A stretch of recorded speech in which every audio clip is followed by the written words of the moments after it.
mi kà fún wọn. Ó ṣe ní mo national anthem kọ.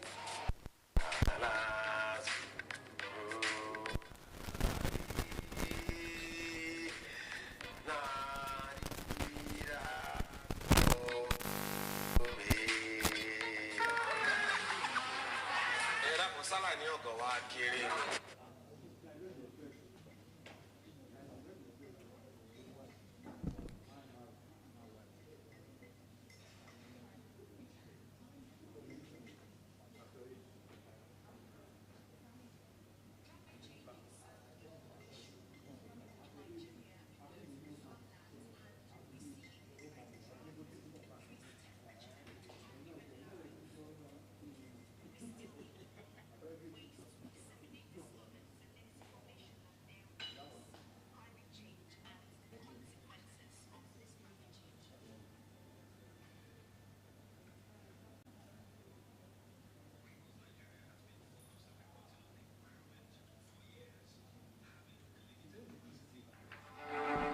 Climate change is a global issue. In Nigeria, you go into the farmlands and you see things like drought, increased temperature, and irregular rainfall. We still need more ways to disseminate this knowledge, disseminate this information that there is climate change and the consequences.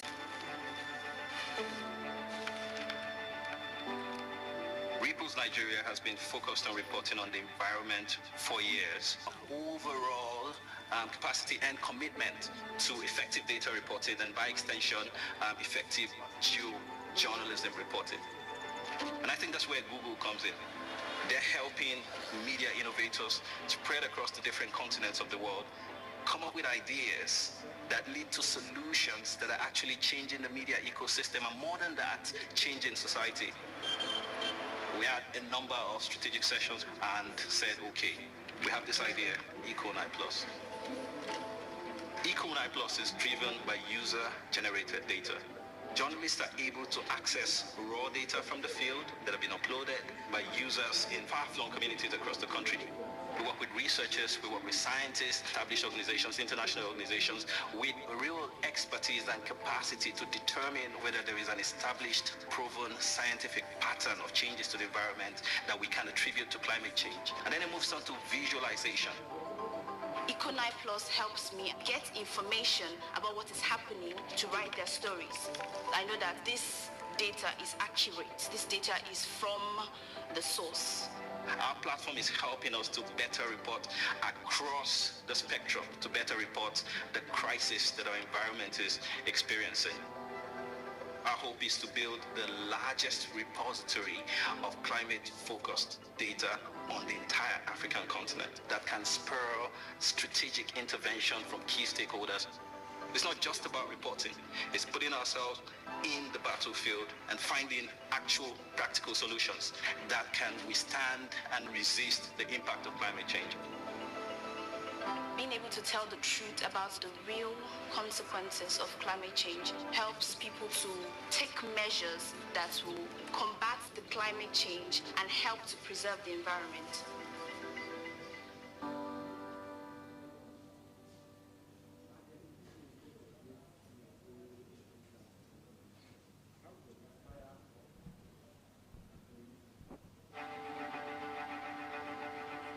Climate change is a global issue. In Nigeria, you go into the farmlands and you see things like drought, increased temperature, and irregular rainfall. We still need more ways to disseminate this knowledge, disseminate this information that there is climate change and the consequences of this climate change.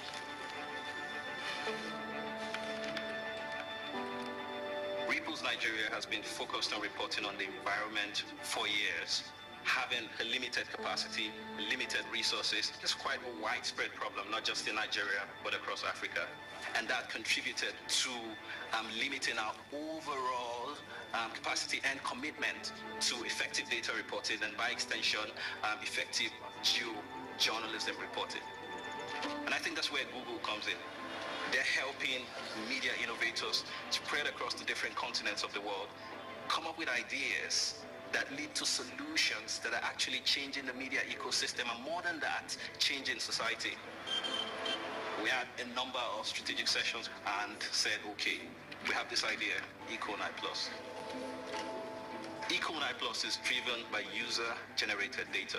Journalists are able to access raw data from the field that have been uploaded by users in far-flung communities across the country.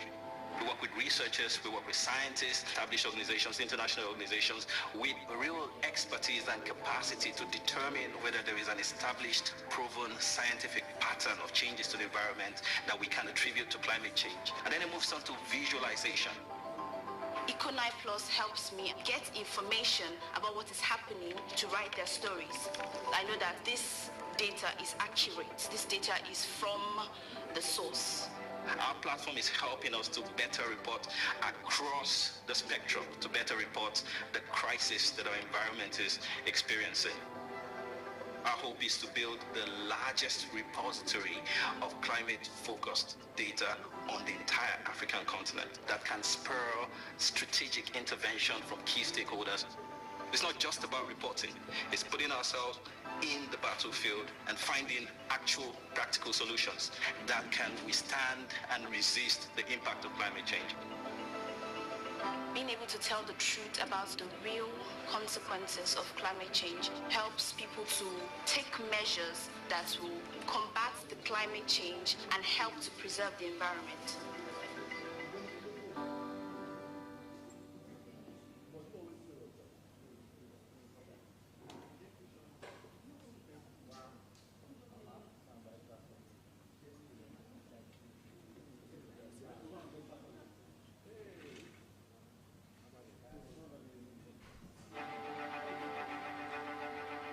Climate change is a global issue.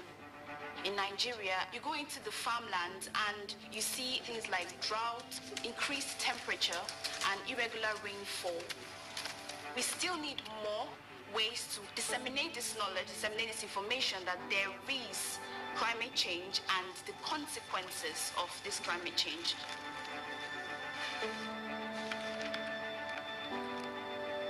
Nigeria has been focused on reporting on the environment for years. Having a limited capacity, limited resources, is quite a widespread problem, not just in Nigeria, but across Africa. And that contributed to limiting our overall capacity and commitment to effective data reporting and, by extension, effective journalism reporting. And I think that's where Google comes in. They're helping media innovators spread across the different continents of the world come up with ideas that lead to solutions that are actually changing the media ecosystem, and more than that, changing society. We had a number of strategic sessions and said, okay, we have this idea, Eco9 Plus. Eco9 Plus is driven by user-generated data. Journalists are able to access raw data from the field that have been uploaded by users in far-flung communities across the country. We work with researchers, we work with scientists, established organizations, international organizations, with real expertise and capacity to determine whether there is an established, proven scientific pattern of changes to the environment that we can attribute to climate change. And then it moves on to visualization. Eco9 Plus helps me get information about what is happening to write their stories.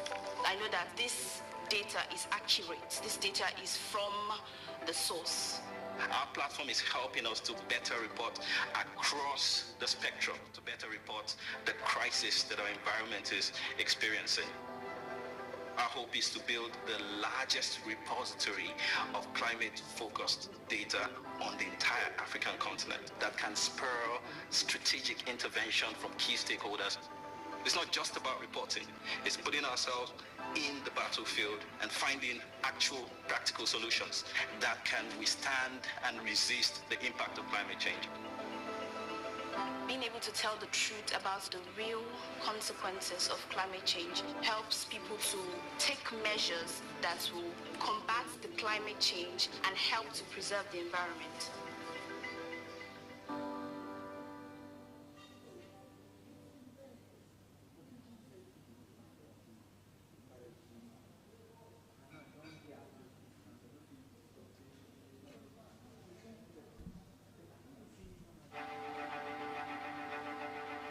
Climate change is a global issue. In Nigeria, you go into the farmlands and you see things like drought, increased temperature. It's a global issue. In Nigeria, you go into the farmlands and you see things like drought, increased temperature, and irregular rainfall. We still need more ways to disseminate this knowledge, disseminate this information. Things like drought, we still need more ways and the consequences of this climate change. Climate change is a global issue. In Nigeria, you go into the farmlands and you see things like drought, increased temperature, and irregular rainfall. We still need more ways to disseminate this knowledge, disseminate this information that there is climate change and the consequences of this climate change.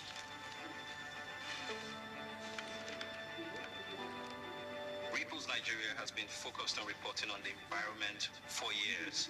Having a limited capacity, limited resources is quite a widespread problem, not just in Nigeria, but across Africa. And that contributed to limiting our overall capacity and commitment to effective data reporting and by extension, effective journalism reporting. And I think that's where Google comes in. They're helping media innovators spread across the different continents of the world come up with ideas that lead to solutions that are actually changing the media ecosystem and more than that, changing society. We had a number of strategic sessions and said, okay, we have this idea, Eco9 Plus. Eco9 Plus is driven by user-generated data. Journalists are able to access raw data from the field that have been uploaded by users in far-flung communities across the country. We work with researchers, we work with scientists, established organizations, international organizations, with real expertise and capacity to determine whether there is an established, proven scientific pattern of changes to the environment that we can attribute to climate change. And then it moves on to visualization. Eco9 Plus helps me get information about what is happening to write their stories. I know that this data is accurate. This data is from the source. Our platform is helping us to better report across the spectrum, to better report the crisis that our environment is experiencing. Our hope is to build the largest repository of climate-focused data on the entire African continent that can spur strategic intervention from key stakeholders. It's not just about reporting, it's putting ourselves in the battlefield and finding actual practical solutions that can withstand and resist the impact of climate change. Being able to tell the truth about the real consequences of climate change helps people to take measures that will combat the climate change and help to preserve the environment.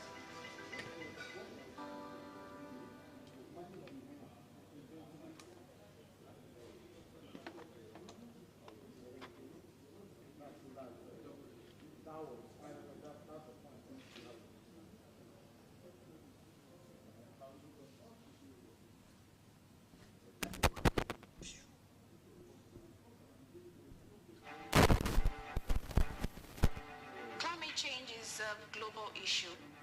In Nigeria, you go into the farmlands and you see things like drought, increased temperature, and irregular rainfall.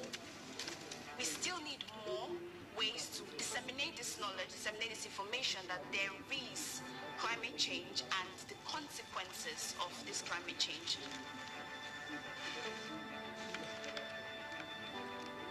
Ripples Nigeria has been focused on reporting on the environment for years. Having a limited capacity, limited resources is quite a widespread problem, not just in Nigeria, but across Africa. And that contributed to limiting our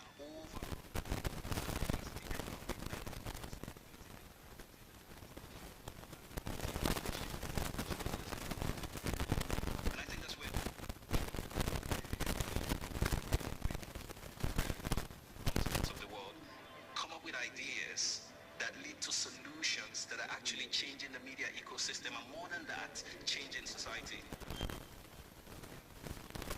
Sessions and said, okay, we have this idea.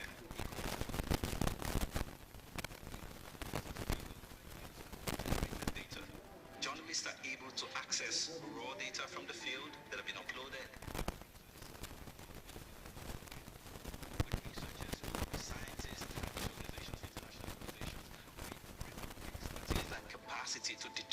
whether there is an established, proven scientific pattern of changes to the environment that we can attribute to climate change.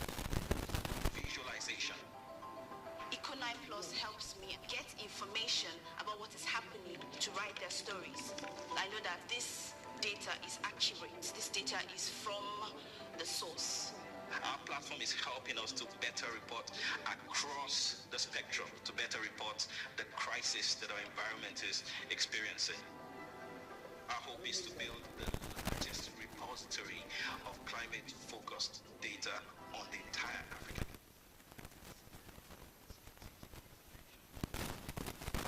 It's not just about reporting, it's putting ourselves in the battlefield and finding actual practical solutions that can withstand and resist the impact of climate change.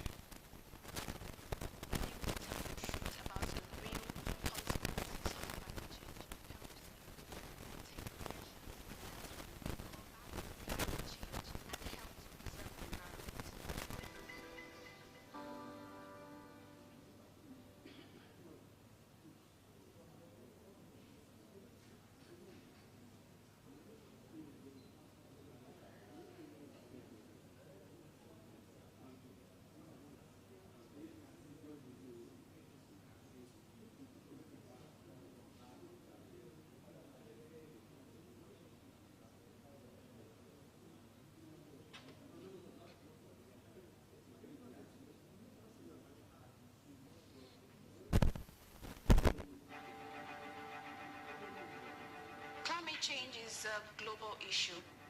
In Nigeria, you go into the farmlands and you see things like drought, increased temperature, and irregular rainfall.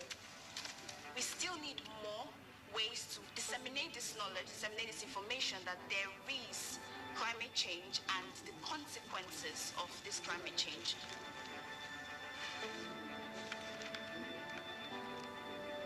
Nigeria has been focused on reporting on the environment for years. Having a limited capacity, limited resources is quite a widespread problem, not just in Nigeria, but across Africa.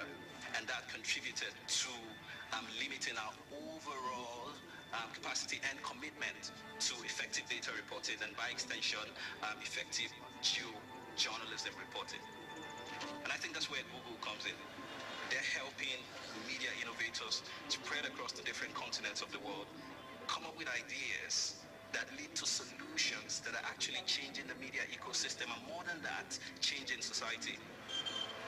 We had a number of strategic sessions and said, okay, we have this idea, Eco9 Plus. Eco9 Plus is driven by user-generated data. Journalists are able to access raw data from the field that have been uploaded by users in far-flung communities across the country. We work with researchers, we work with scientists, established organizations, international organizations, with real expertise and capacity to determine whether there is an established, proven scientific pattern of changes to the environment that we can attribute to climate change. And then it moves on to visualization. Eco9 Plus helps me get information about what is happening to write their stories. I know that this data is accurate. This data is from the source. Our platform is helping us to better report across the spectrum, to better report the crisis that our environment is experiencing. Our hope is to build the largest repository of climate-focused data on the entire African continent that can spur strategic intervention from key stakeholders. It's not just about reporting, it's putting ourselves in the battlefield and finding actual practical solutions that can withstand and resist the impact of climate change. Being able to tell the truth about the real consequences of climate change helps people to take measures that will combat the climate change and help to preserve the environment.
is a global issue.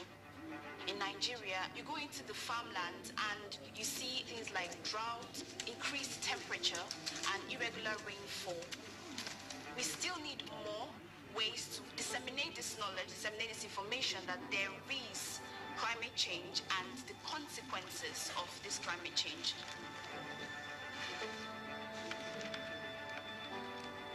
Ripples Nigeria has been focused on reporting on the environment for years.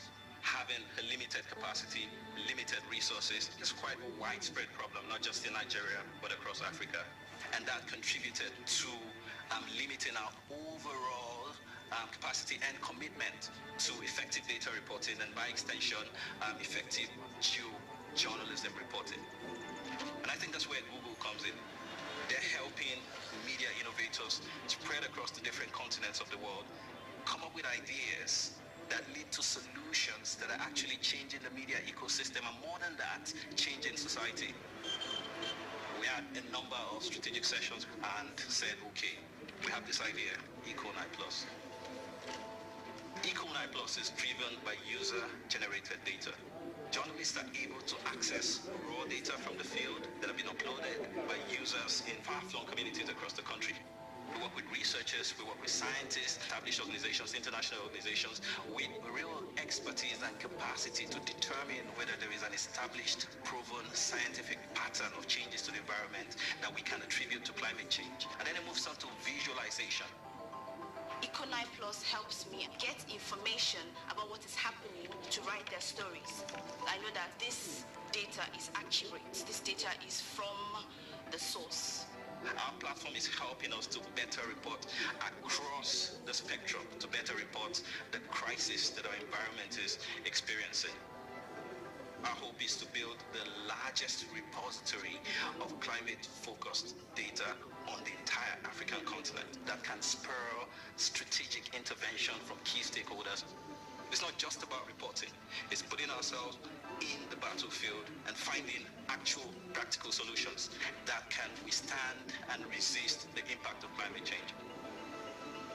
Being able to tell the truth about the real consequences of climate change helps people to take measures that will combat the climate change and help to preserve the environment.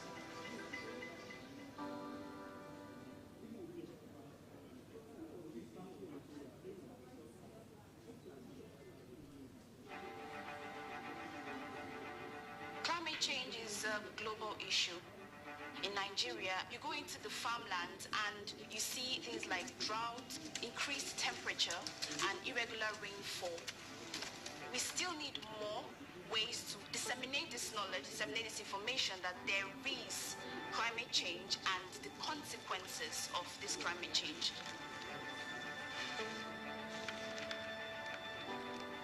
Ripples Nigeria has been focused on reporting on the environment for years.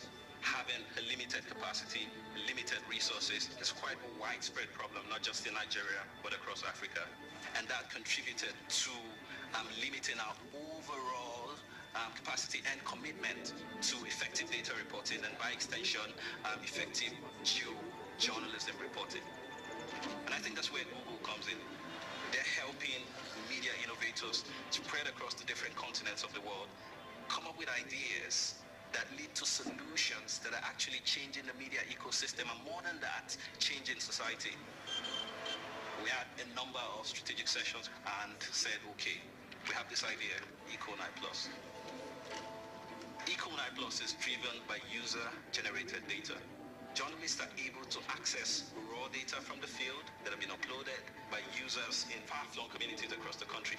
We work with researchers, we work with scientists, established organizations, international organizations, with real expertise and capacity to determine whether there is an scientific pattern of changes to the environment that will contribute to climate change. And then it moves on to visualization. Eco9 Plus helps me get information about what is happening to write their stories. I know that this data is accurate. This data is from the source. Our platform is helping us to better report across the spectrum, to better report the crisis that our environment is experiencing. Our hope is to build the largest repository of climate-focused data on the entire African continent that can spur strategic intervention from key stakeholders.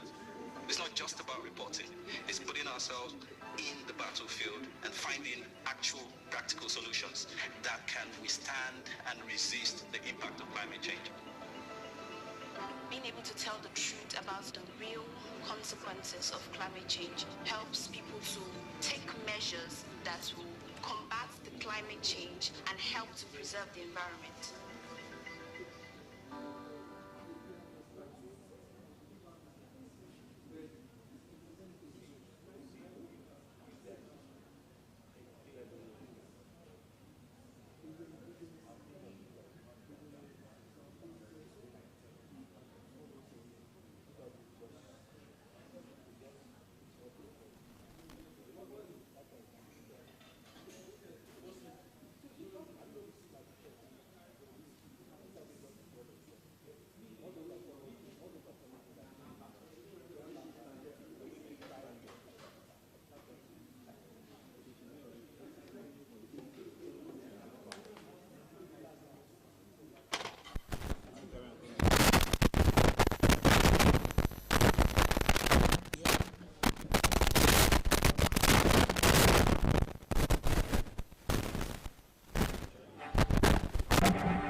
Climate change is a global issue. In Nigeria, you go into the farmlands and you see things like drought, increased temperature, and irregular rainfall. We still need more ways to disseminate this knowledge, disseminate this information that there is climate change and the consequences of this climate change.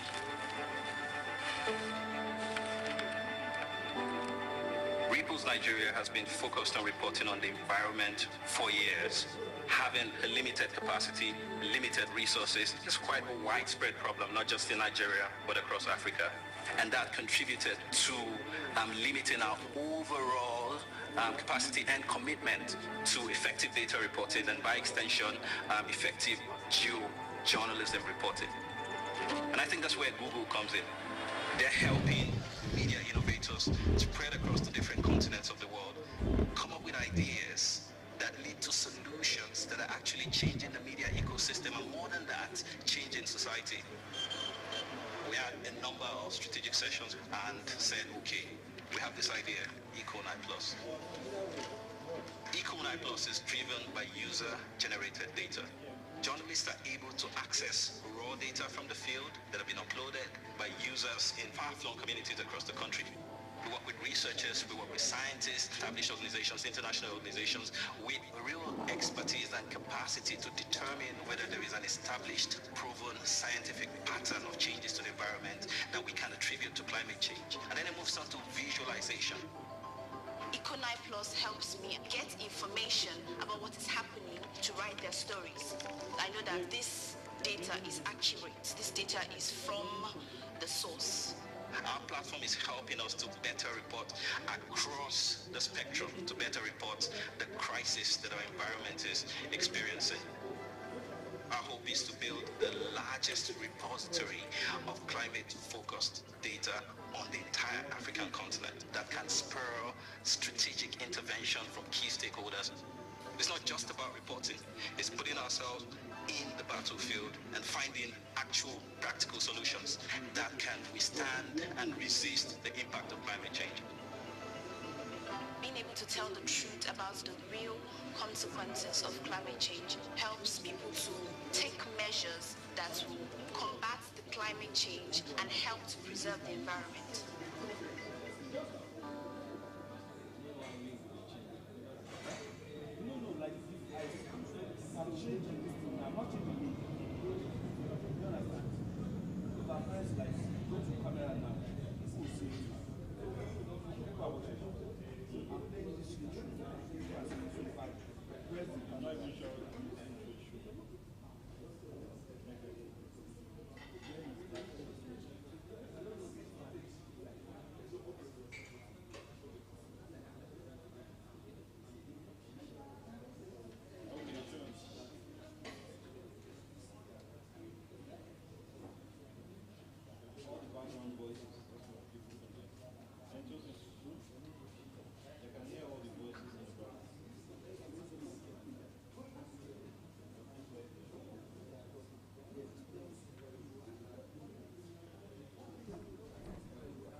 a global issue.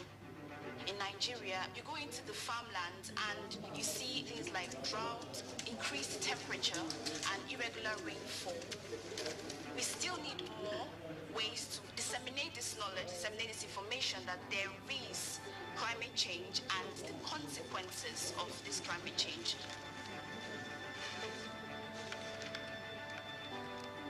Repos Nigeria has been focused on reporting on the environment for years.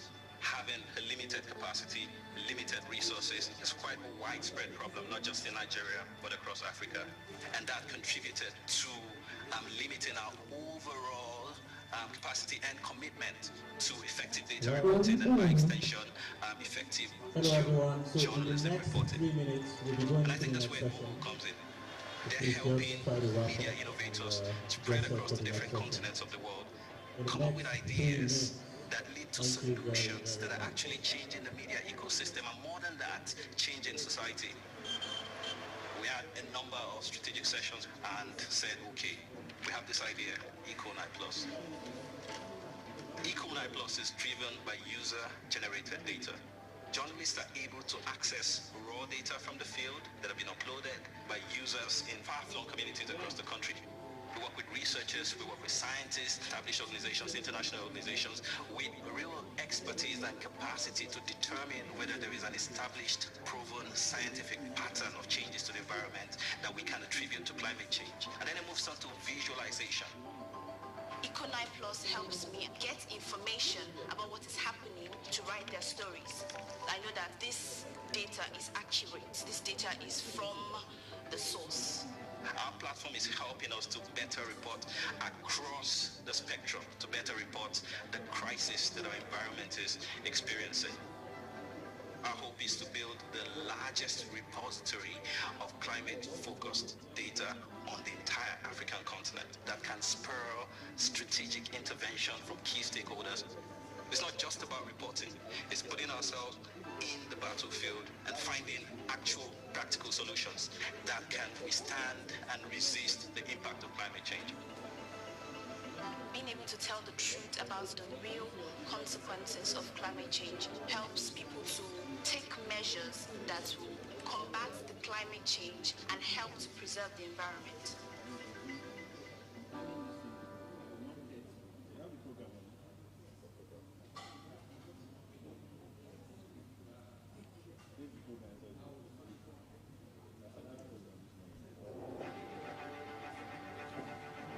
Climate change is a global issue. In Nigeria, you go into the farmlands and you see things like drought, increased temperature, and irregular rainfall. We still need more ways to disseminate this knowledge, disseminate this information that there is climate change and the consequences of this climate change.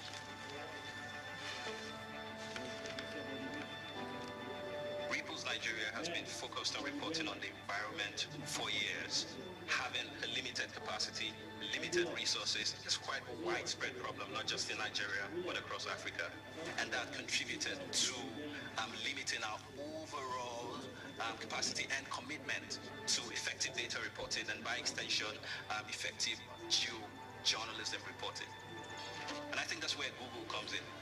They're helping media innovators spread across the different continents of the world, come up with ideas that lead to solutions that are actually changing the media ecosystem, and more than that, changing society. Just a We had reminder, a we'll be number of launching the strategic sessions Rcdij alumni and said, network okay, today.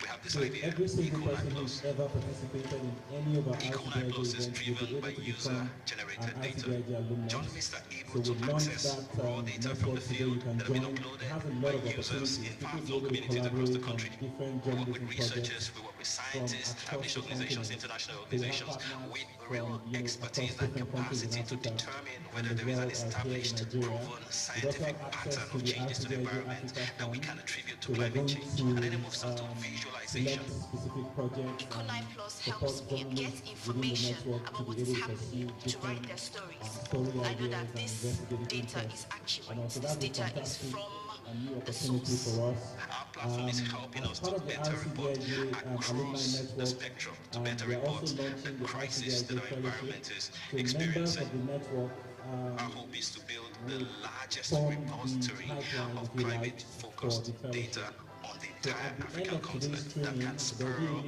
shared strategic for intervention from key participants to stakeholders. join the It's not just Rcdij about reporting, it's putting alumni ourselves network. in And from the there, we're going to battlefield select and fellows from finding time to time actual to work on practical projects, to solutions receive that support, can to have access withstand to and resist a the impact of wide-ranging climate change. resources, Being able to tell digitally the truth as about well as the real physically, to execute consequences of projects both climate in change Nigeria and helps with people to take collaborators measures across the that African will continent. combat So that's a climate fantastic new change and opportunity for help to everybody, preserve and the I would environment. advise us to take advantage of it. We have lots of active participants outside of Nigeria. They're eager to get collaborators for journalism projects in Nigeria. So I want you guys to be on the lookout. Within the network, we're going to share resources, share opportunities. We're going to select projects. We're going to pair journalists, some here, some outside of Nigeria, to work on projects.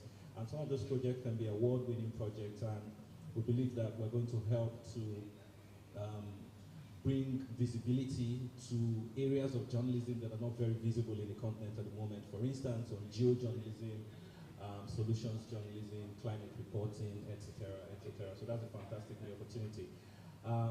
So I'm going to invite Frida for us to go to the next session.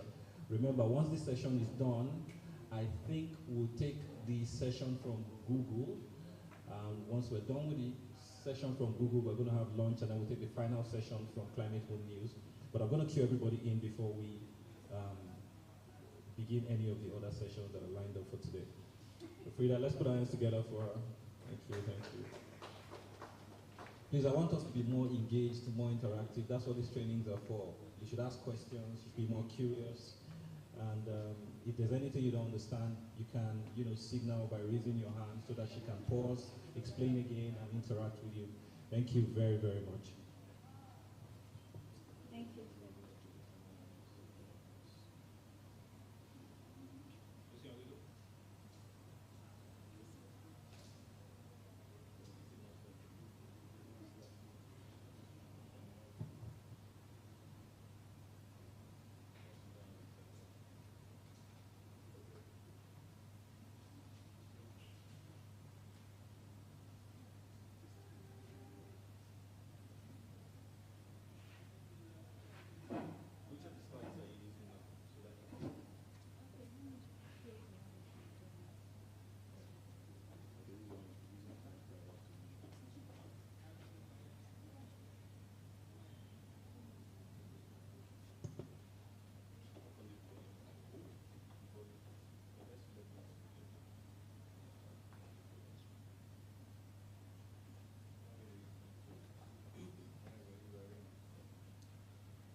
again. If you're just joining us, my name is Rcdij, and today I'll be talking about using time slicers to visualize climate impact, satellite imagery to visualize climate change. So we talked a bit about climate change in the previous session, where we said that climate change is essentially change over time, change in temperature, change in rainfall, change in deforestation of forests and all of that. So it's a good idea to see how this is changing, because sometimes when we talk about climate change, people don't really understand what do you mean by climate change. I've always seen it this way. And one thing about climate change is that it's a very slow, long process, right? It's not something that you wake up tomorrow and you notice that, oh, all the forest has been degraded, or oh, it's hotter now. So you can only just imagine, but you can't really tell the impact or the extent to which the earth has changed. And that is why people invented what they call time slicers, right? So this is basically mapping, checking, or using a data set or a satellite imagery or an area photograph to map how an environment is changing over time. And for example, if maybe you come to a forest area in 1990s, then you come again to that same forest area in 2002. You might not see the change, maybe because you're not familiar with that area, or it's not something you can just view because it's a large extent of land. But with time slicers, you can kind of understand how this is changing, and it's one of the most important aspects of storytelling, especially when you're dealing with climate or environmental storytelling. It kind of, your audience are able to understand what you're saying. And that is why we decided to talk about time slicers and the kind of open source free time slicers that you can, take advantage of as a storyteller or as a journalist. And so for now, we'll be talking about two time slicers, right? Two time slicers. The first one is the Google Time Lapse, and the second one is Google Earth Pro. So these are two tools by Google that can help you see how the environment is changing over time, or map how the environment is changing over time, or just have a good understanding of what has happened, what has changed. Is this going up or is this going down? How is more cities in this area? How has the forests degraded or added, and all of that? And it's a very useful tool, especially for people that do geospatial analysis or geomorphology or climate analysis and all of that. So the first tool we're talking about, so once we've talked about this tool, first look at the Google Time Lapse, how do you use it? Then we'll talk about Google Earth, some practical use of it, and then you would do it a time slicer basically. So that would be a more interactive session of how you can use them. And the first one is the time lapse, and this is the link right here. If you have the slide, you can follow along. You can just click on this link here, and it takes you to Google Earth Engine. And basically this is the time-lapse tool. It's open source, it's free, and if you notice from this tool, you see about the project, how it started, and how the kind of data that it has gotten over time, the kind of satellites used, and we have a demo area. I think this is Colombia in USA, Alaska, USA, just a demo area of change over time. And what they had put here is they had put the coordinates of this area, and now viewing, and we can see the glacier retreats. Then The interesting thing about this is this tab right here, where we can see changes. This is actually moving, it's not static, right? We see the different years, and we are seeing it moving. So it starts from 1984 to 2020, probably for this area. They don't have anything more recent than 2020. If the area is more recent, it will be updated. But for this area, it stops at 2020. And this is a good example of how to use this time lapse tool. Basically, the first thing you do is you search for an area, right? You can either use the coordinates, the lat and the longitude, or you can use the area name. And basically, you can watch how it has changed over time. Then you can also embed it in your website. So let's do an area we are more familiar with.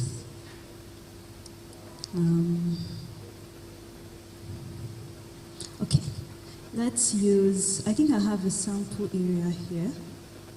Okay, set it down. So for example,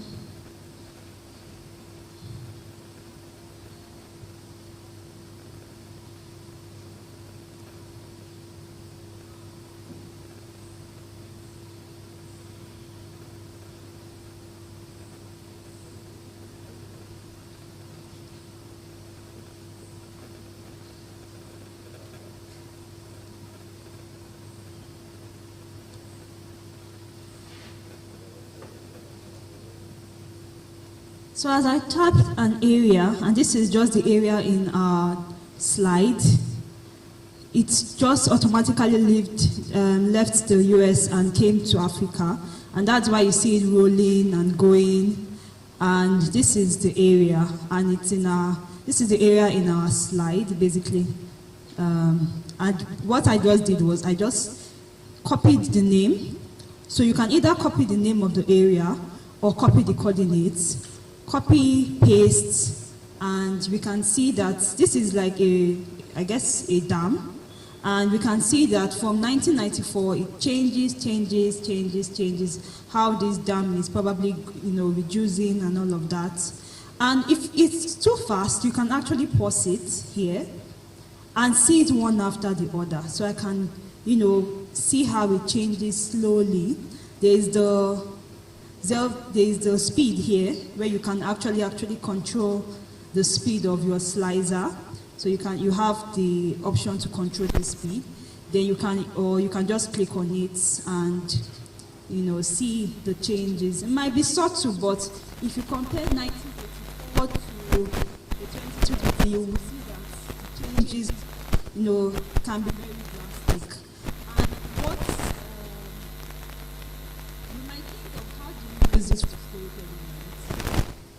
there is this option of the share here. So you see here share, and this is where you can either share the view or you can embed to your website. So a lot of websites can just take this link. So maybe if your area is, let's say, Kilimanjaro, right, and you want to see the change, you could just copy, you search for Kilimanjaro here. Once you search it, once it changes, you just copy the embed link and add to your website, and it just shows this basically on your website. So this is just a good idea of just showing time lapse. And I have a short video of Google using the time lapse that they use for their storytelling. Hopefully it plays.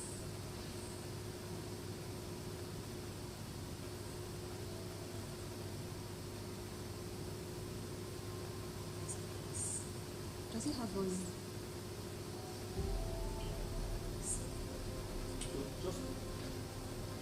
Okay, let me start.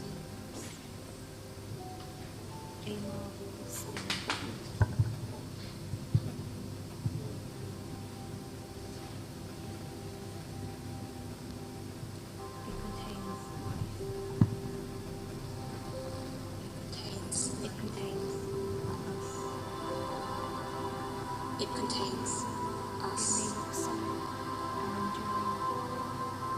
It may look solid and enduring, but now we can see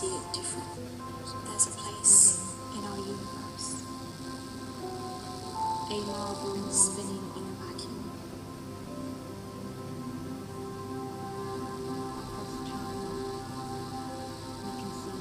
It contains life. It contains us. It may look solid and enduring, but now we can see it differently across time, living and see the consequences and breathing. There's a place Across time, in us. we can see that How we we, decide to treat it all of today us, are changing this place determine faster the than future. ever before. What will you think We can see the impact of the way we live, when you see our world changing before your own eyes? of the choices we make.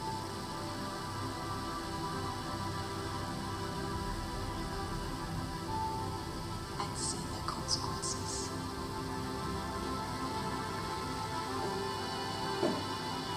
There's a place in our universe. How we decide to treat it today will determine our future. What will you think? What will you do when you see our world changing before your own eyes?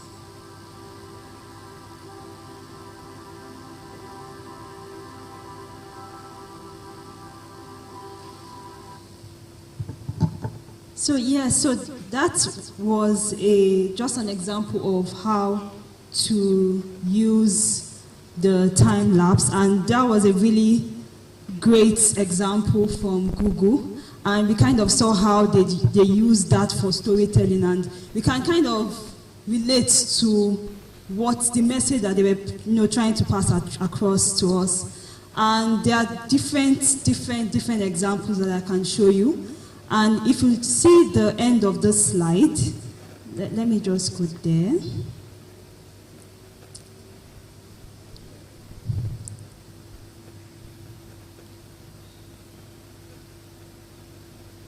So if you want like inspiration or how to use that time lapse, there are different already videos that you can just see how they were able to use the Google time lapse. So this are just demo videos by people or storytellers that just uploaded it for download basically, and these are different areas. I think there's an area in Nigeria here as well, but you can explore. Okay, let me open one of them so you see how it looks. Let's see Brazil in 3D.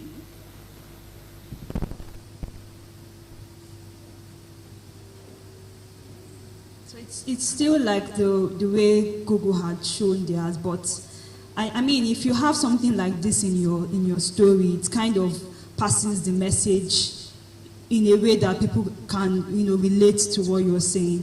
And this is just an example. There are several others, and let me go back.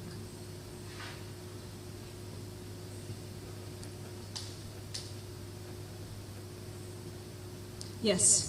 So let's go back to time lapse, and let me see an area that we can relate to. Let's see. I think it's a very popular place in Lagos. That's why I'm using it. Let's see if it's...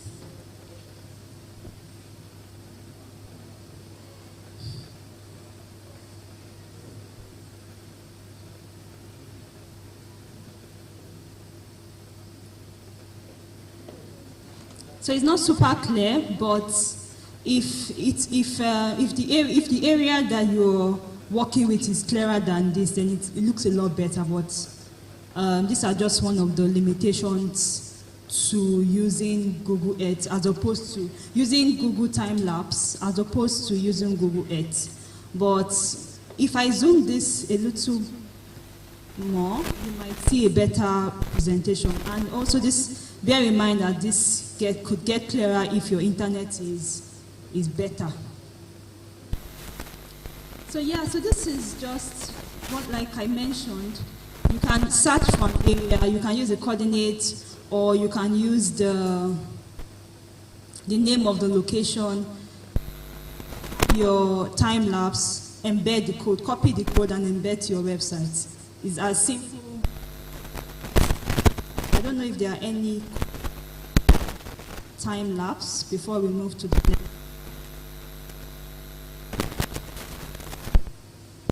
Any questions?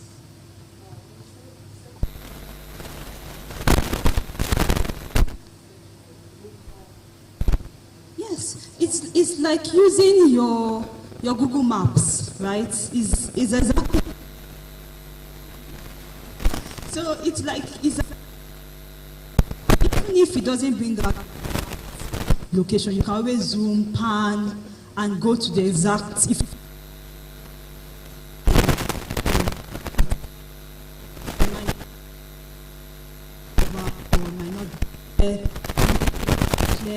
So what we do is we try to get an area that doesn't have cloud cover, that's a bit clear, and we just embed from there. All right, thank you so much. Okay.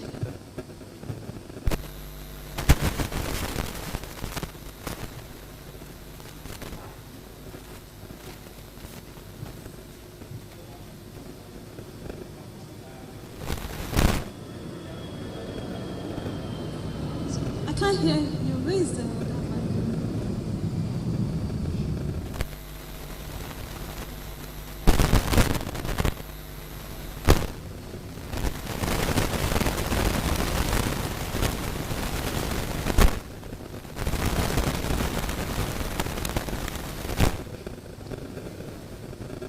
No, you cannot download any video. What you can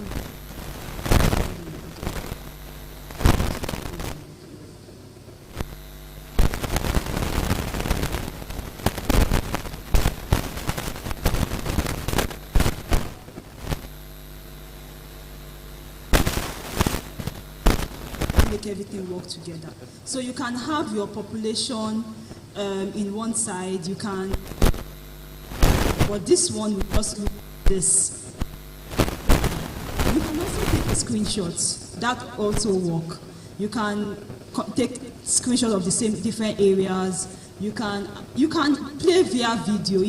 We have this video embedded on, like my laptop that can. You can do that. You can turn to an MP4 like that. So, but on its own, no. So there's a question from the online audience. If this is applicable to every area, even it's in the map. It's there.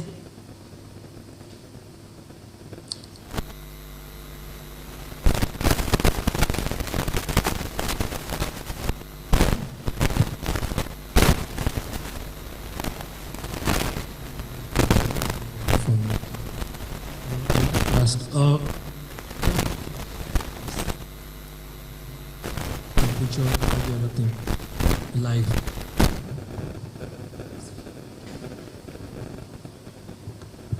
No. So what we have here, it's a satellite image. What we shot is what we can see. We cannot, and I get it just shows you that time lapse, like different pictures all for different years. It's not live. So that is where the Google Earth Pro might. Okay, so we'll move to Google Earth Pro, and this is the second time slicer tool that we'll be looking at. The first one, you can just search. It's just a web link. You just search, add your place or location, and embed. The second one, there are 3 ways to access it. Let me open this link.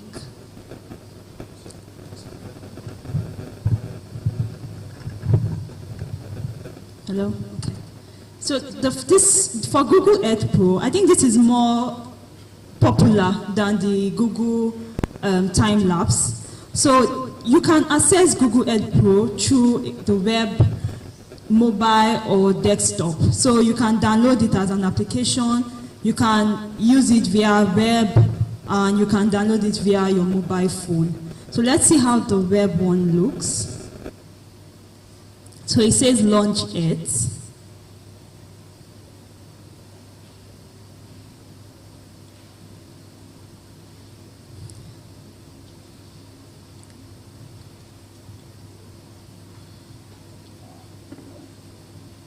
And all of these things, bear in mind that your internet matters with the speed and the resolution and all of those things. And of course the area, if there are data there, then you have better data quality. So our internet isn't so great, and that's why it's slow. But if you have the, let me allow that. But what you see most common, or the most common way people use the Google Earth Pro is to download a desktop application. So I have a downloaded desktop application, basically 3 MB or so, it's not so much. Then you can just download and you have your Google. So this is a lot faster, I guess. Let's see if they will. So this is the web application, and this is the desktop application. So I'll be moving to the Pro. This is what you see. Once you just open it, this is exactly what you see. So you see the globe, basically the Earth, and obviously you can play around it, you can zoom in, zoom out. It's interactive like that, just without even typing anything. Areas, and you can play around it this way. But what we are focused on is the time aspect of it. So but our focus is not the entire world, right? So I don't know why.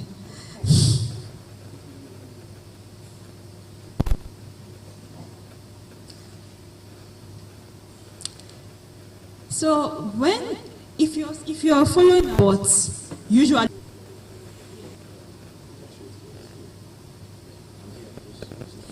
so yes, if that area is flooded and there's a satellite data on it, yes, it will show it.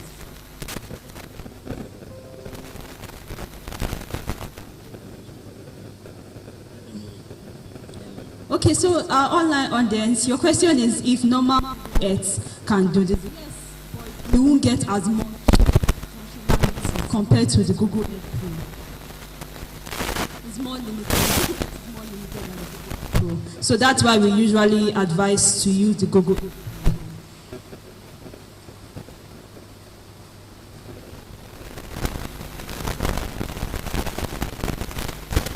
So now I've typed Makoko and searched, and it's taking me to Makoko.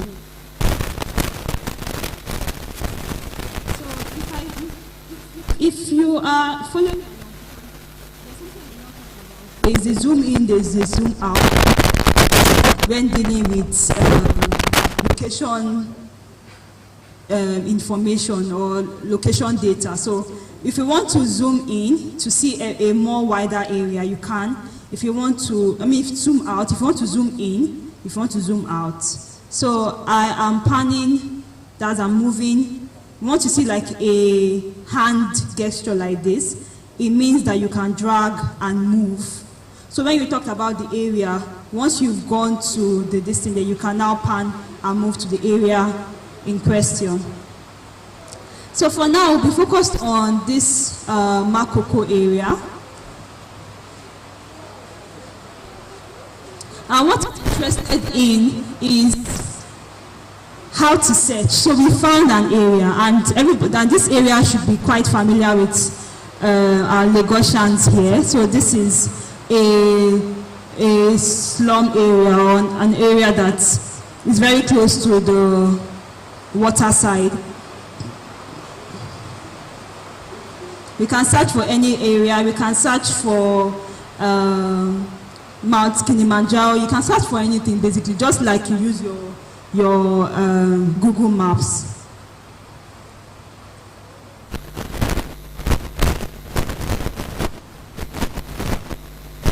Okay, so there's something that you can also save an area.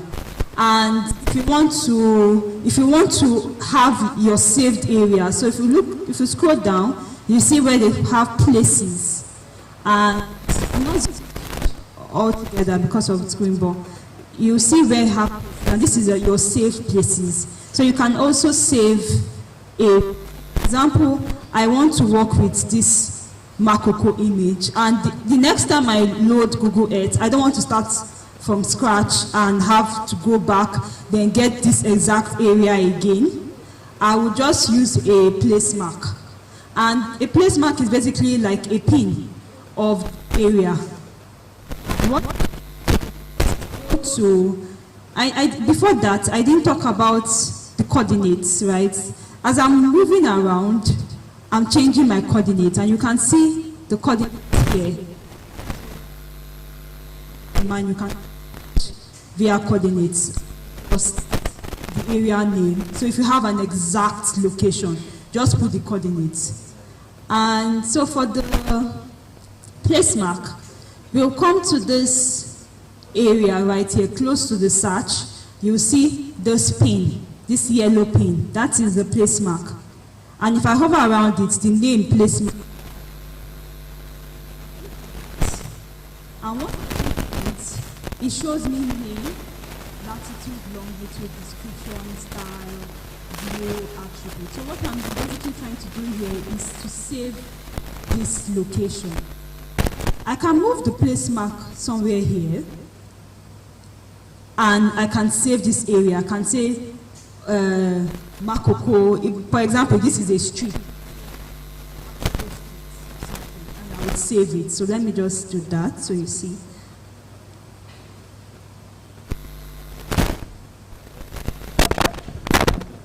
I have to also be fast, and if I have a description of this area, I'll put it okay.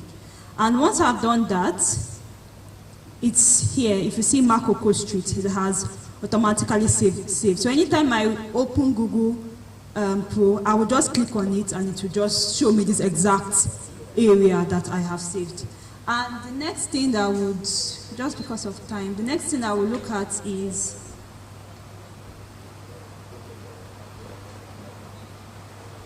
layers. Yes, so for Google Earth Pro, because it's a sort of like a live visualization or presentation of the Earth, there are different layers to it. So sometimes you might not want to see all information, or you have some specific things that you want your audience to see. For example, maybe you are checking the road network. You might not want to see elevation area or something. So there's what we call layers. And basically it's a database of, let me see if I can zoom it in a bit. So if you see here down, you see layers, and you see the different types of layers that you can turn off, turn on, and see the different information. So for example, if I want to see terrain is already on. You won't see, because if it's a different area, you'll probably see this better.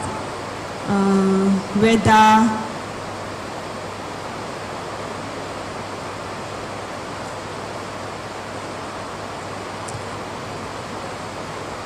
Okay, but this is basically just telling you that there are some things that you can turn off, you can turn on. You can turn on road network, you can turn on vegetation, you can turn on roads, photos, buildings, 3D, and all of that. So that is something that you can also explore with the Google Earth. But our focus today is on time slicer. So let me move there. But before I go there, there is, let me turn this off. There is something that you can also do with the Google Earth that I feel like I should mention it a bit, and is calculating area or calculating road.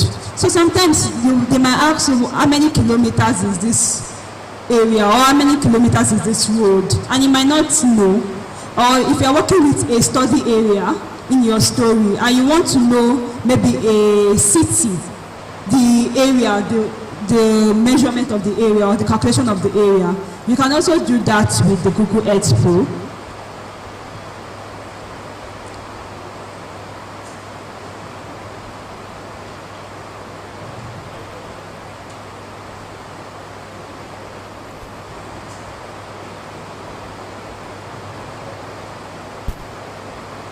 So what I have done, let me go to.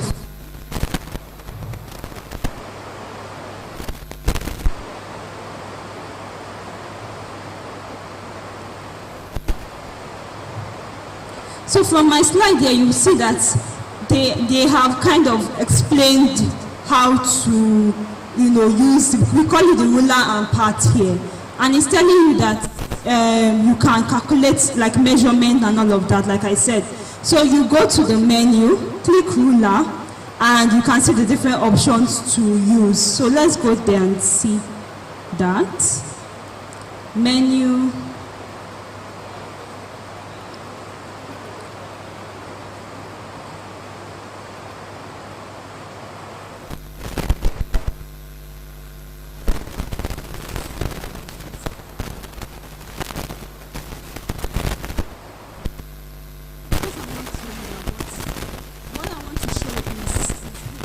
Is this. So you go to the menu, then you see add a line, add a polygon, and all of that. So this, if I wanted to calculate the area of, zoom out. I would just, sort of like digitize, sort of like tracing primary school, right? You don't.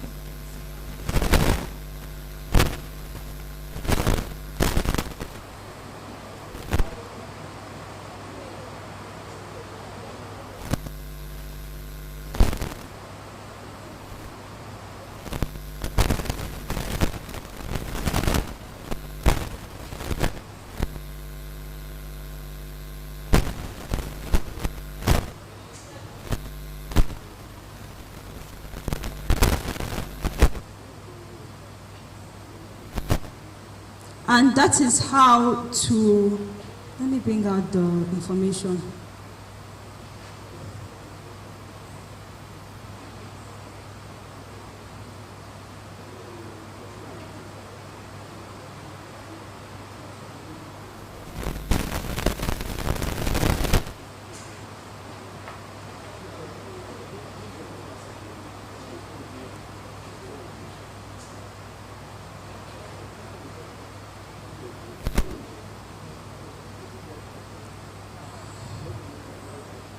Sorry, I'm having issues with my...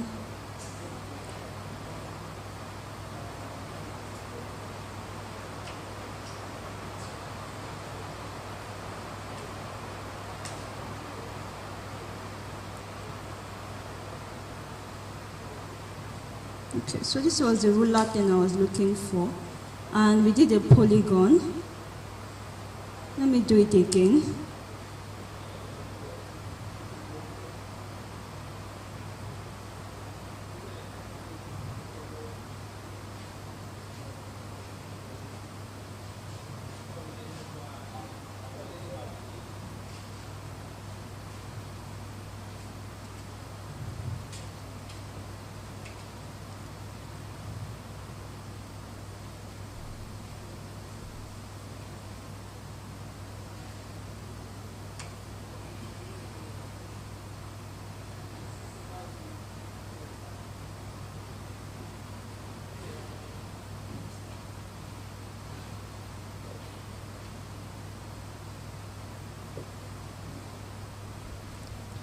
So it's not digitizing well. I'm not sure why. Okay, it just started working a bit. So basically I think it's just slow.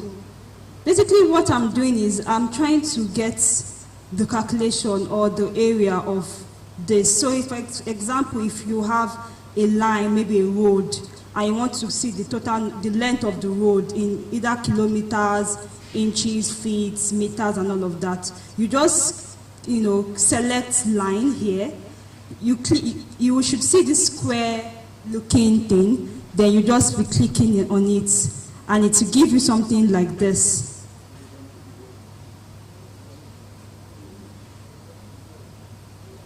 Then you should see these numbers change. But I'm not sure why it's not doing that right now.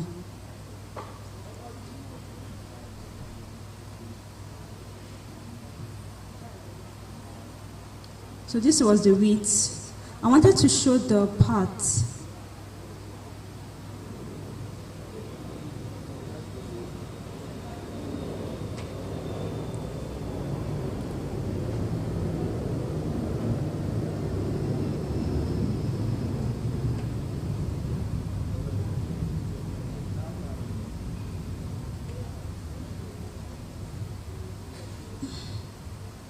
Apparently it works different with Windows.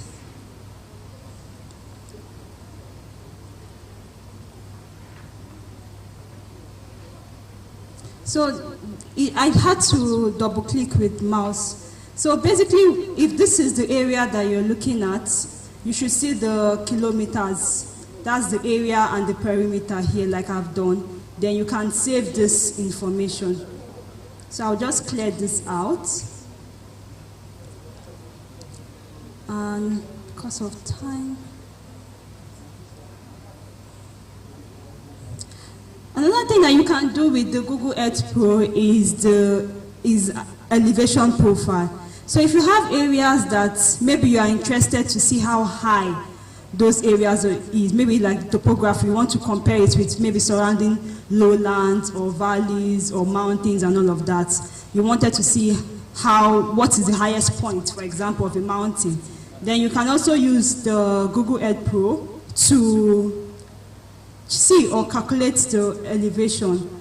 And so let's go back to Google Earth Pro.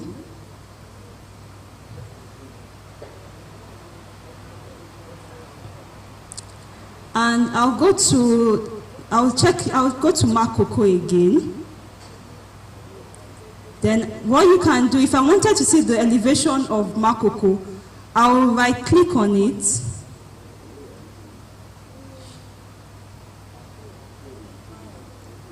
And you see show elevation profile. I'll click on that. Then you can sort of like see the elevation of the area. And we see that it's 6 meters below sea level.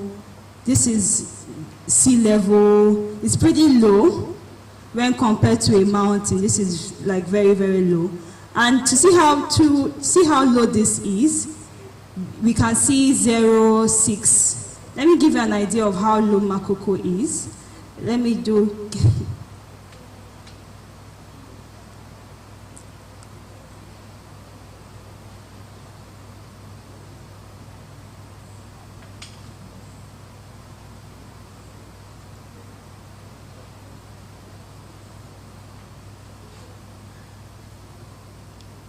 So what I just typed was Mount Kilimanjaro.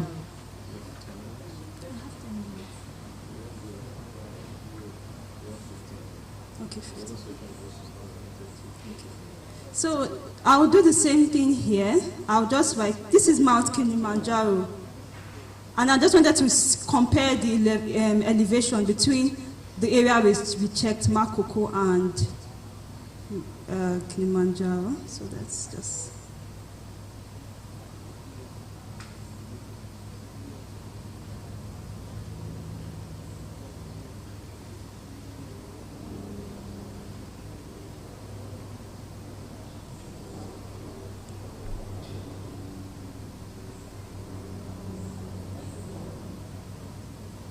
Not working.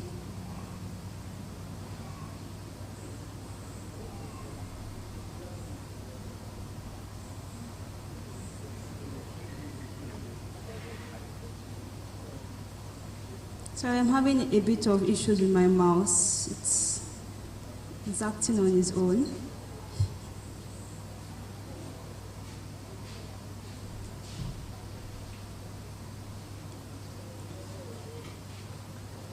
Let's do this again.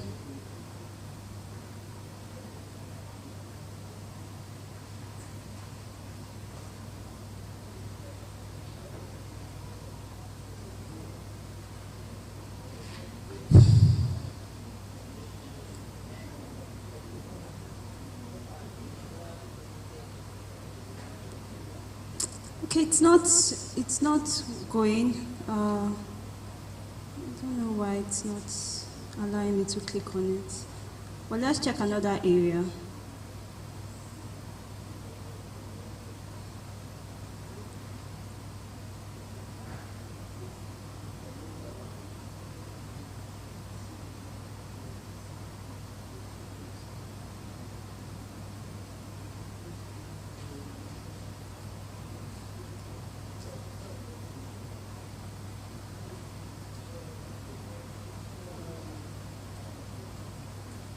Okay, still the same issue, but basically, you right-click on this drop down here, and you should see show elevation like we did previously, and you should see the elevation information come up here. But I think my mouse is having issues; it's not showing that information.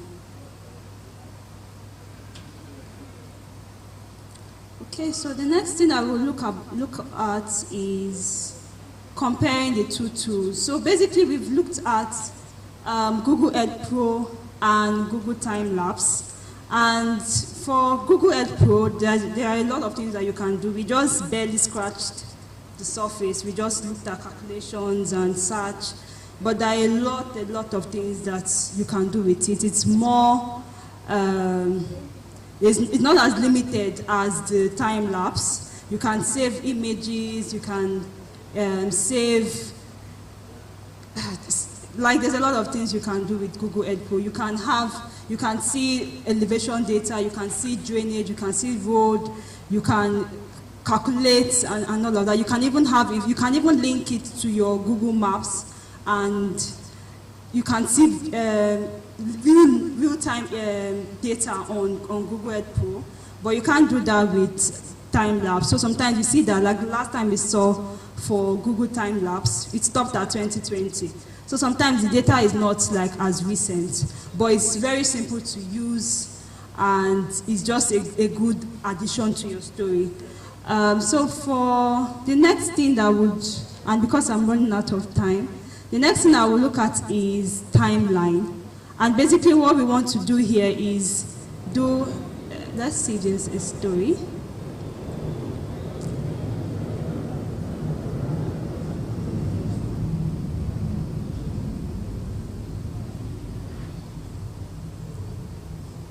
Basically what we want to do is we want to do a timeline. So for example, you wanted to compare two years together and you wanted to have it in your story.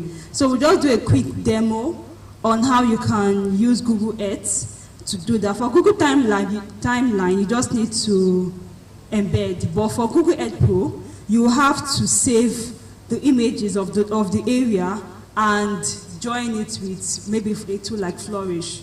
So we'll do a quick demo of that. Really quick demo.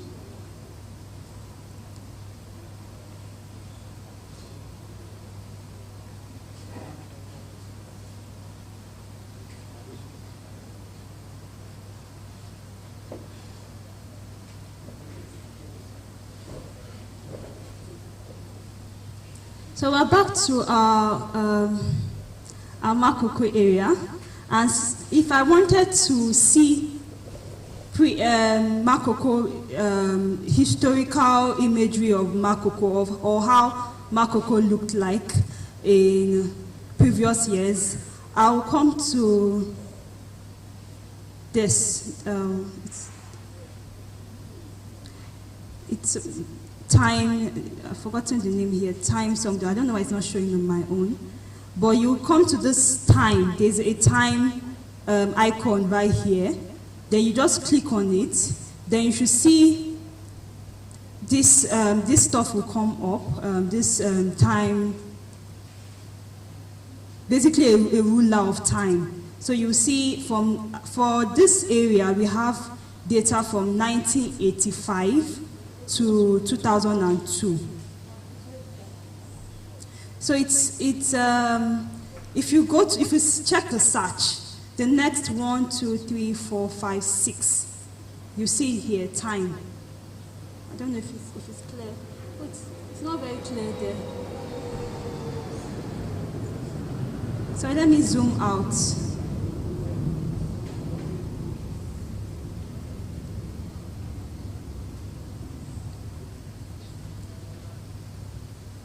But in the slides, everything is in the slides. Like if you go up, you follow the slides, everything is there. But you should see, the name is not even coming up, so.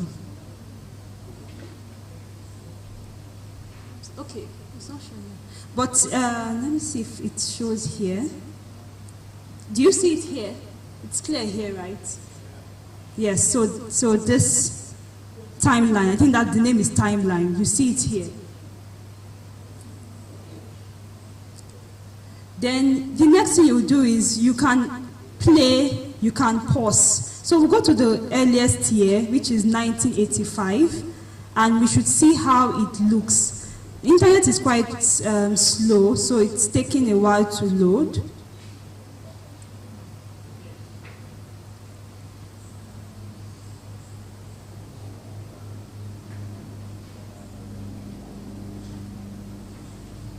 And bear in mind that with Google Earth, you need like really good data to get clearer image. So this is 2002, and if I just zoom in a little bit, let's say this same area, see how 2002 looked like compared to a 2022 that we had seen here. So like there's serious built up areas and people have extended a serious urban and slum expansion. And if you are going to compare 2000 Makoko with 2022 Makoko, so let me just go back to 2000, the one we looked at. Okay, and this has cloud cover.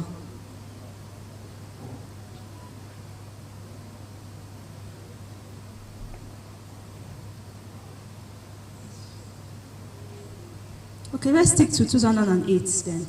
So, see how 2008 looked like. So if you wanted to compare this, you would just have to save this. And how to save, you go to File, and basically save. Save image. File, save image. And what it does here is to bring a legend and to bring a title and description. You can always turn this off. If you don't want a legend, you can turn it off. You can, edit the name here. So I'll just say Makoko 2008.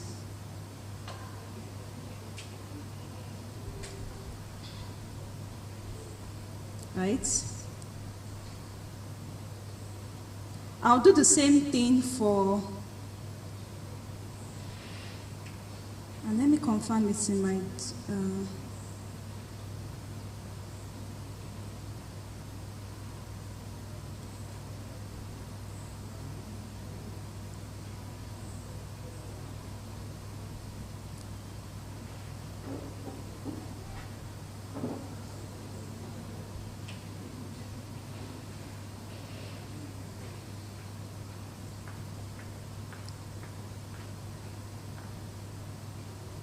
okay, so the image would save, then you will now do the same thing for 2000 and 2022.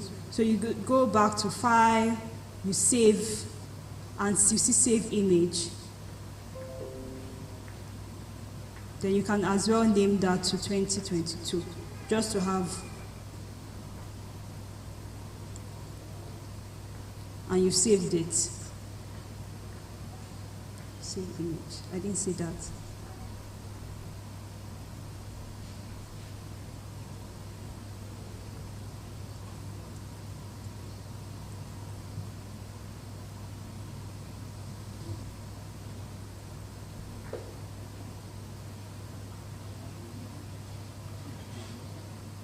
Let me just do the 2008 again.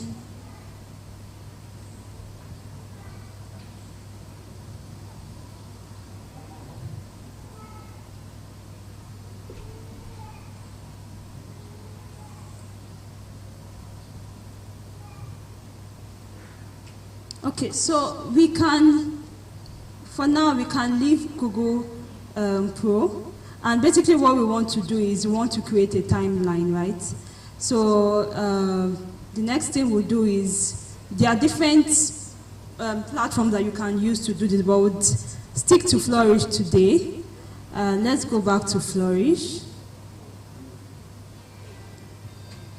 So Flourish, visualizes, helps a lot with different types of visualization, including slicers. So the internet is a bit off. Okay, so our folder. So I'll go back like how I showed previously. We just go to new visualization, and this is, I'll be rounding up soon. So you go to new visualization. The first time we did was we looked at the line, bar, pie charts. We'll scroll down and we'll explore something called photo slider. And the one we want to look at is this one, the slider. We click on it.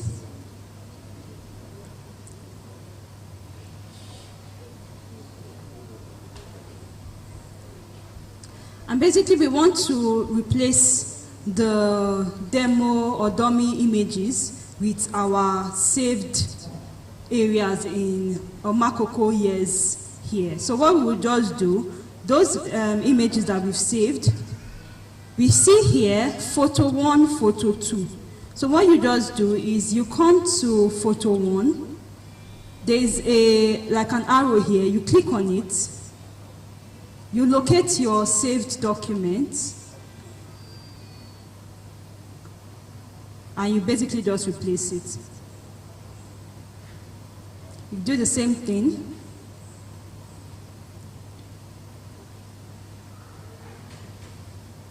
And this is just a quick demo with no, it's not like super clean or in just a quick demo. And this is what you get. So you have your Makoko 2008, and you have, if I put the Makoko 2020, you would see it.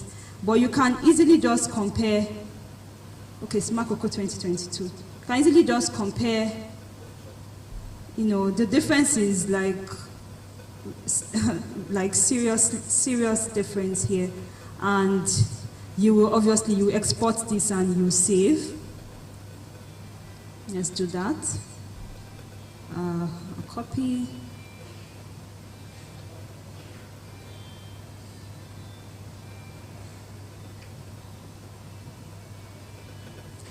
And this is our slide timeline, basically.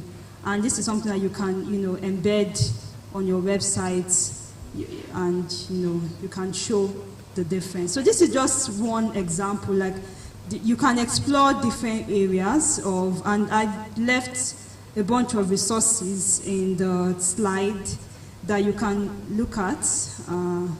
Because of time, I can't touch on everything, but there are several resources that I've left. I've left a course, geojournalism course, if you're interested, how to create a slider, interactive tutorial, and all of those things. So is there any question? Any questions before I round up the session?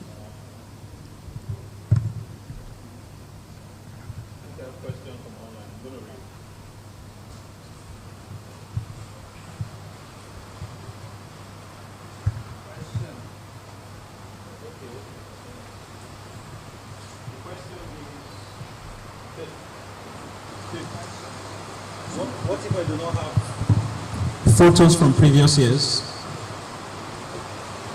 You should see something. I mean, it might not be as clear. What if I do not have photos from previous years? This is from the online audience. Okay, what if you don't have photos from previous years? Well, I mean, I don't think you would not see a photo. It might not be the year that you want, but you might see something close to it. And yes, that is just the limitations of satellite. Some things are beyond anybody's control. Sometimes the satellite will take in cloud cover and all of that, but you can take the nearest area or the nearest tier that you are comfortable with.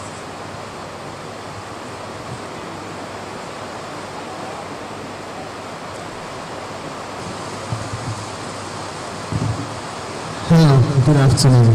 Thank you so much so far. Well appreciated. My question is on the Flourish platform. I have successfully saved the 2 pictures that I want to visualize on Flourish. I'm opening my Flourish here, but I do not know where exactly to go. You've opened your what? The Flourish is open on the system, but I do not know exactly where to put those 2 images for the visualization. So did you go to the template you're supposed to use? That template is what we are asking of. We missed that part and we are unable to follow. Okay, sorry. So let me just go back.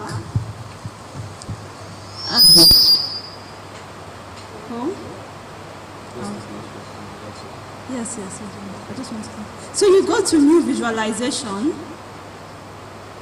Then you scroll down. Then you should see photo slider. This one. Can you see it?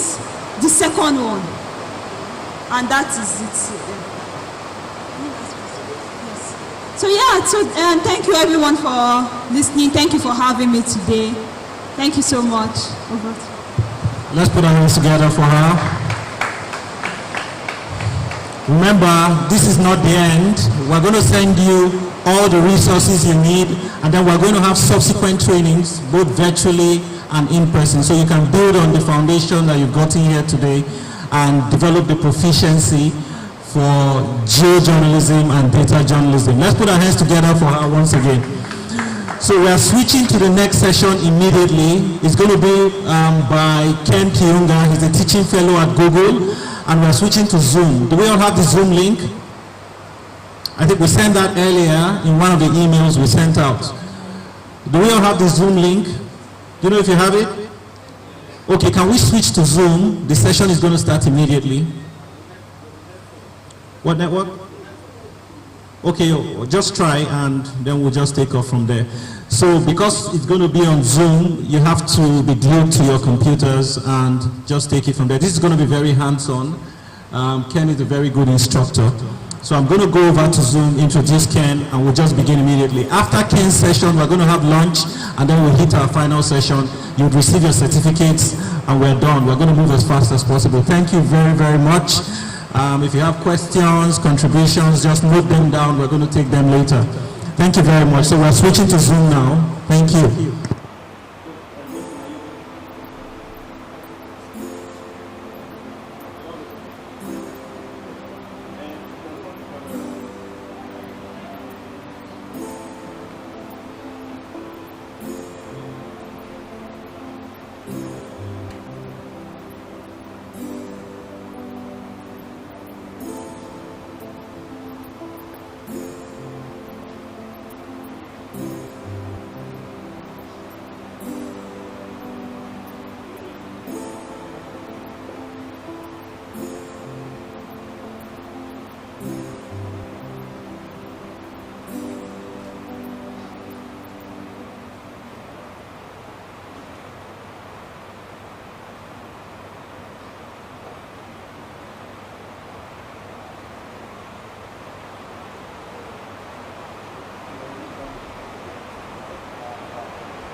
up as well.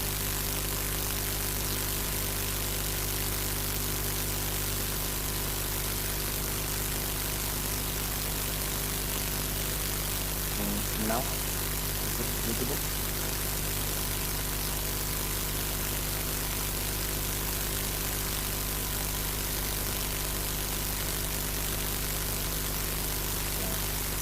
So you're seeing it's moving.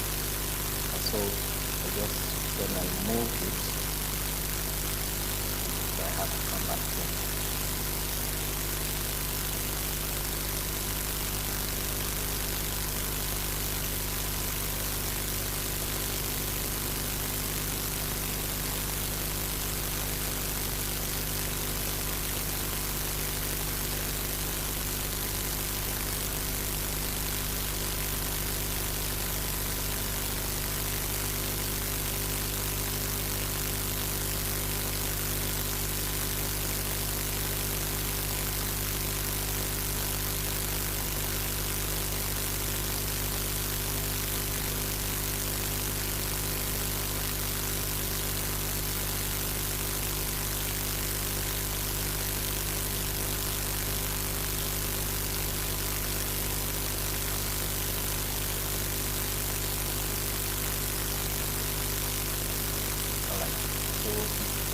Okay, give me a thumbs up. Despite you're seeing this pinpoint focal arc time lapse, that's how it's possible. You can put something in the chat so that you know.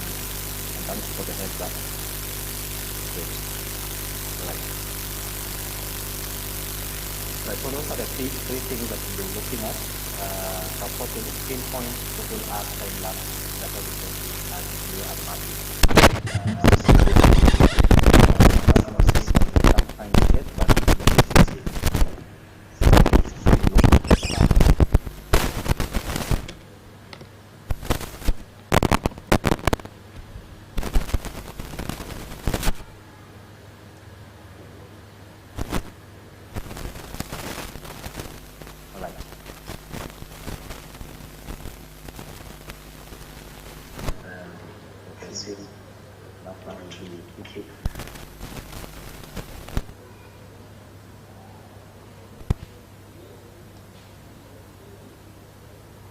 because my hand can seem to get very well. And someone saying it's okay. So let me do this and keep going on. Then I think I'll share these slides at the end for the sake of time. But keep the feedback coming in so that we see what kind of technical content and adjust as we adjust. Okay, so this is pinpoint.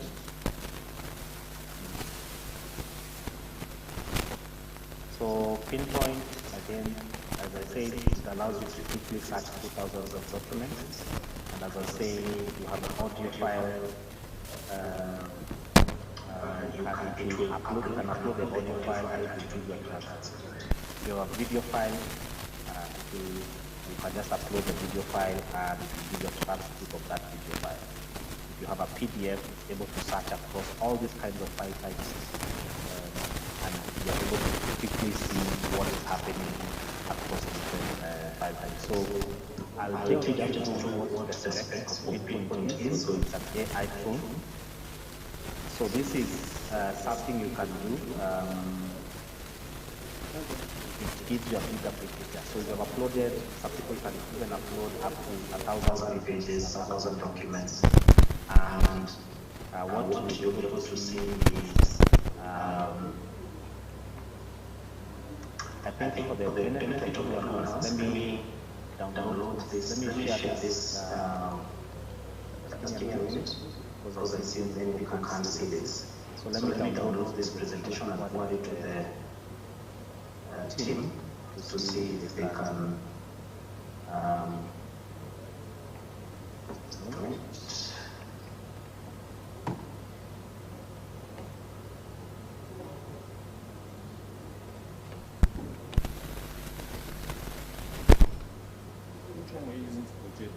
so give me a minute to share this presentation with the team so that if I am unable to share them, I can give them to share it and you can share with the rest.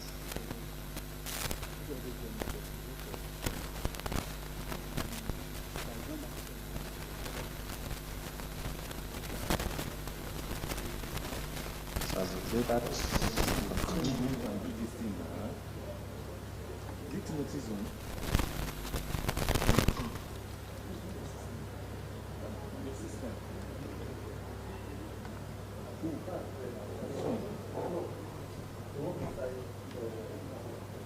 system we use and do this, what's all this turnaround you are doing? Is it not our system? I don't know how you collect it.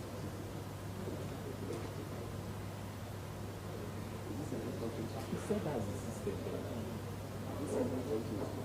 No, not it. He's saying that since the final service, I'm waiting let me go. Even to share it. Are you using this one? Not to get down to use it. What will you get somewhere to use this one? All this one here, nothing is working. No, I just want to connect this one. You want to connect this one? It will work.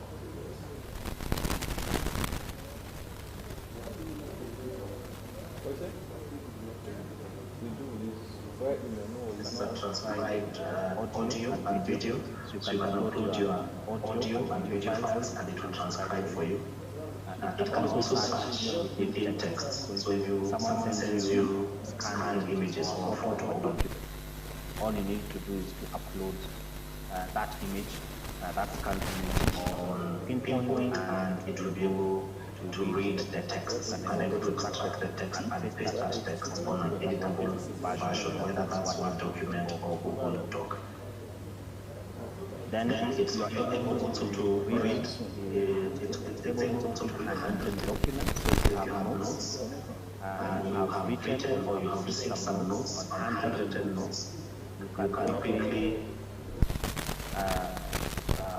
scan the document or the notes and then extract the handwritten notes by just highlighting and pasting that on a Word document or a Google document. This is one of the functionalities of Google Pinpoint, and what it does, it allows you to quickly scan different documents. So I'll quickly show you how I used it for some work. So this is send it to my email. And your email should be. This is just a minute.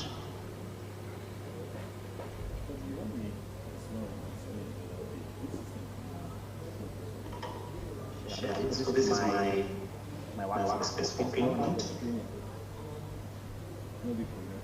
As you can see, I hope you can see my workspace. So I have folders here, different folders.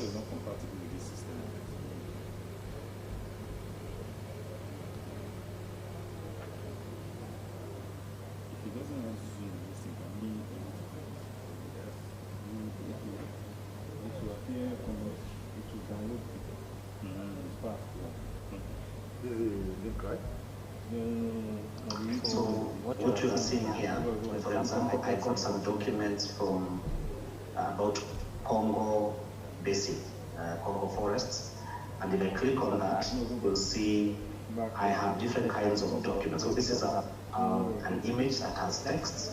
This is a PDF document.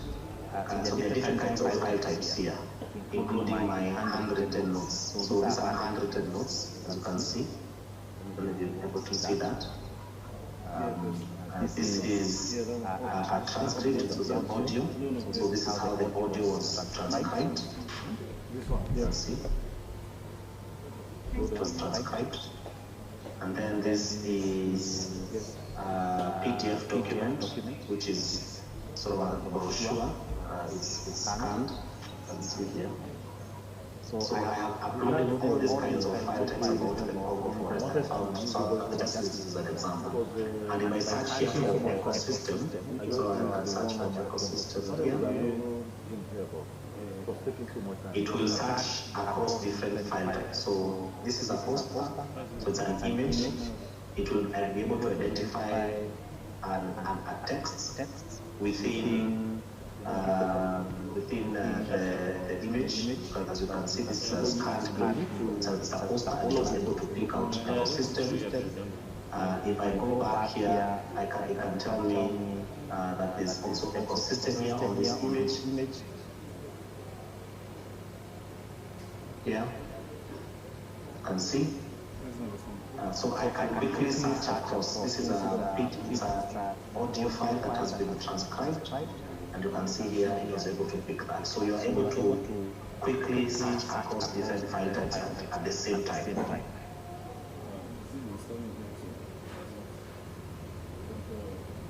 One other thing you're able to do is to skip. So once you have uploaded all these documents, it gives you the key people that have been mentioned in those documents, as you can see here on the side. Yeah. Then it tells you the organizations that have been mentioned in all those documents, whether they are PDFs, whether they are audio or video. And then it also tells you the locations that have been mentioned. So if I want to see where Central Africa has been mentioned in all those documents, so if I click on Central Africa, it will quickly search Central Africa. And if I look for Central Africa, it is also searching within scanned images. You can see here it has searched Central Africa, and I can use this bottom or going up or going down arrow to be able to see where that has been identified. So it's a very good tool to analyze. So for example, you're working on a story that forces you, or you have to gather a lot of documents, whether that can be even maps, then you can just upload maps and it will be able to search specifically where those keywords have been mentioned. So that's pinpoint.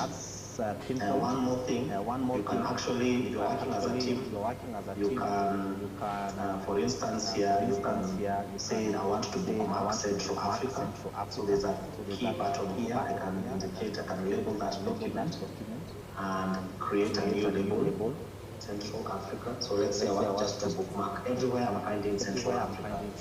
I can bookmark that and create a label for that, and the labels will be part of my, if I come here, you'll see all the labels here on the right side. These are the labels here. So if I click on Central Africa, it will just bring me Central Africa, where I have quickly created a label. So this is my workspace. Yes.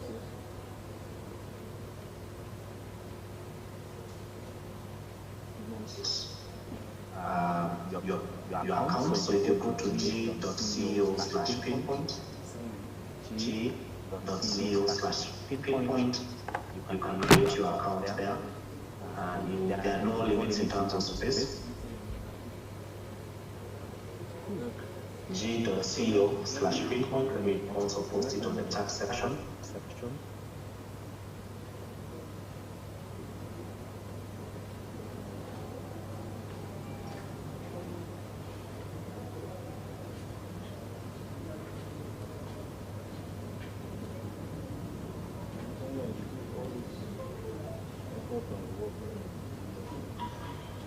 That's the link. So if you want to create an account on there, you fill in the details. It's a free account. You will now get an account for people. So you can analyze as many documents as possible. So I can show you here. There are people who have shared the documents. So you have to explore on Pinpoint tab. You can see here like the Center for Public Integrity have shared 26,000 documents on the U.S. Commission for Financial Disclosures. So if I click on this, so these are public documents that the U.S. Congress has released, and you can see there are almost 26,000 documents, and some of those documents are like amended. I click on this, you see this is like a memo that has been shared. If I click on something else, let me see what is here. And this looks like a document.